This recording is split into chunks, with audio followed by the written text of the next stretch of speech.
മഴ തോരും മുൻപേ സീരിയൽ റിവ്യൂയിലേക്ക് എല്ലാ കൂട്ടുകാർക്കും സ്വാഗതം. അങ്ങനെ ബാലചന്ദ്ര മേനോനാണെങ്കിൽ സ്റ്റാൻലിയോട് ചോദിക്കുന്നുണ്ട്, വൈജയന്തിയെ അറിയുമോ, അവരെ നിങ്ങൾ സ്നേഹിച്ചിരുന്നതല്ലേ എന്നെല്ലാം ചോദിക്കുന്നു.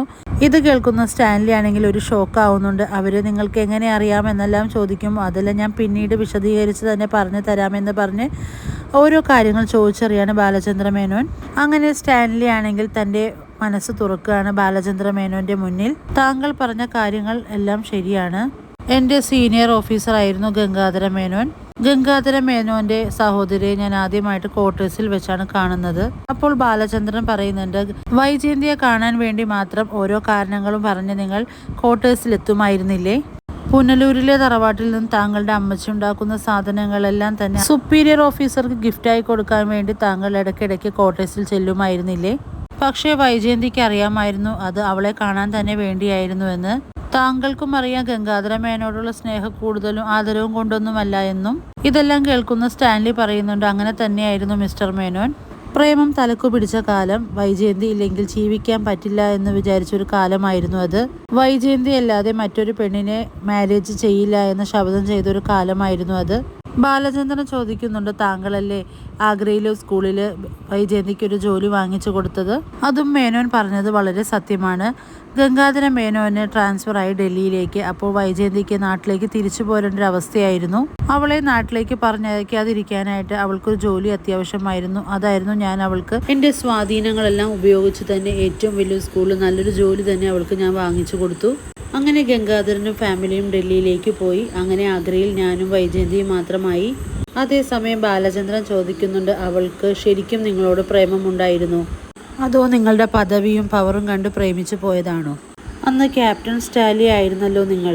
ഇതെല്ലാം കേൾക്കുമ്പോൾ സ്റ്റാൻലി ബാലചന്ദ്രനോട് ചോദിക്കുന്നുണ്ട്, നിങ്ങൾക്കെല്ലാം അറിയാമല്ലേ, ഇതാരാണ് നിങ്ങൾക്കിതെല്ലാം പറഞ്ഞു തന്നത്? അപ്പോൾ ബാലചന്ദ്രൻ പറയുന്നുണ്ട്, അത് ഗംഗാധര മേനോൻ തന്നെയാണെന്ന്. അവൾ അന്ന് പ്രേമിച്ചോ ഇല്ലയോ എന്ന് ഇന്ന് എനിക്കറിയില്ല. പക്ഷേ എൻ്റെ വിശ്വാസം, ലോകത്തിൽ ആരും ഇതുവരെ ഇങ്ങനെ സ്നേഹിച്ചിട്ടുണ്ടാവില്ലാത്ത ഒരു പ്രേമമായിരുന്നു ഞങ്ങളുടേത്. ആഗ്രയിൽ ഒരേ ഒരു പെണ്ണ് മാത്രമേ ഉള്ളൂ, അത് വൈജയന്തിയായിരുന്നു.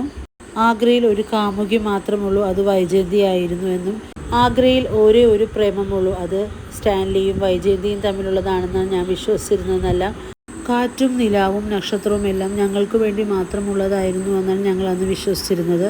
എന്തെല്ലാം വിഡ്ഢിത്തരങ്ങൾ, കോമാളി വേഷങ്ങൾ, പ്രേമം. ഇതെല്ലാം പറയുമ്പോൾ ബാലചന്ദ്രമേനോൻ പറയുന്നു, കഴിഞ്ഞില്ലല്ലോ. ആഗ്രയിൽ നിങ്ങൾ ഭാര്യ ഭർത്താക്കന്മാരെ പോലെയല്ലേ ജീവിച്ചിരുന്നത്? അതിൽ വൈജയന്തി ഗർഭിണിയാവുകയും ചെയ്തില്ല. എന്നിട്ട് നിങ്ങൾ സ്കൂളിലെ ജോലി രാജിവെപ്പിക്കുകയും ഒരു വാടക വീടെടുത്ത് അവരെ താമസിപ്പിക്കുകയും ചെയ്തില്ലേ എന്നൊക്കെ ചോദിക്കുകയാണ്. ഇത് കേൾക്കുമ്പോൾ സ്റ്റാൻലി ജോസഫ് ചോദിക്കുന്നുണ്ട്, ഈ 10-25 വർഷം മുൻപുള്ള കഥ നിങ്ങൾക്ക് എങ്ങനെ ഇത്ര ഡീറ്റെയിൽ ആയിട്ട് അറിയാം? നിങ്ങൾ വൈജയന്തിയുടെ ഫാമിലിയുമായി ബന്ധപ്പെട്ട ആളാണോ എന്ന് ചോദിക്കുമ്പോൾ ബാലചന്ദ്രൻ ചോദിക്കുന്നുണ്ട്, പിന്നെ നിങ്ങൾ വൈജയന്തിയെ കണ്ടില്ലേ എന്ന് ചോദിക്കുമ്പോൾ 10-25 വർഷങ്ങളായില്ലേ, പിന്നെ ഞാൻ അവളെ കണ്ടിട്ട് പോലുമില്ല. ഞാൻ ജീവിക്കുന്ന ഇതേ ലോകത്ത് തന്നെ ഏതെങ്കിലും ഒരു വിഡ്ഢി അവളെ കല്യാണം കഴിച്ചിട്ടുണ്ടാവും. അവൾക്കും മക്കളും ഉണ്ടായി കാണും. അതുപോലെ ഞാനും കല്യാണം കഴിച്ചില്ലേ, എനിക്കും മക്കളും ഭാര്യയൊക്കെ ഇല്ലേ എന്ന് പറയുമ്പോൾ, അതുമാത്രമല്ല എന്നെ സ്നേഹിച്ച പോലെ അവൾക്ക് ഈ ലോകത്ത് മറ്റൊരു പുരുഷനെ സ്നേഹിക്കാൻ കഴിയില്ല എന്ന് വേണമെങ്കിൽ അഭിനയിക്കാൻ മാത്രം കഴിയുമെന്ന് പറയാണ്. ബാലചന്ദ്രൻ പറയുന്നുണ്ട്, അതും ശരിയാണെന്ന് പറയുമ്പോൾ, അതും തനിക്കറിയുമോ എന്ന് ചോദിക്കുകയാണ്. അപ്പോൾ ബാലചന്ദ്രൻ പറയുന്നുണ്ട്, താങ്കൾ കുറച്ചു നേരം മുൻപ് പറഞ്ഞില്ലേ അവളെ കല്യാണം കഴിച്ചത് ഒരു വിഡ്ഢിയാണെന്ന്, അത് ഞാനാണെന്ന് തുറന്നടിക്കുന്നത് കേട്ട് അയാൾ ആകെ ഷോക്കായി പോകുന്നതെല്ലാം കാണിച്ചാണ് ഇന്നത്തെ റിവ്യൂ അവസാനിക്കുന്നത്. വീഡിയോസ് എല്ലാം ഇഷ്ടമാണെങ്കിൽ ലൈക്ക് ചെയ്യുക, ഷെയർ ചെയ്യുക, സബ് ചെയ്യുക.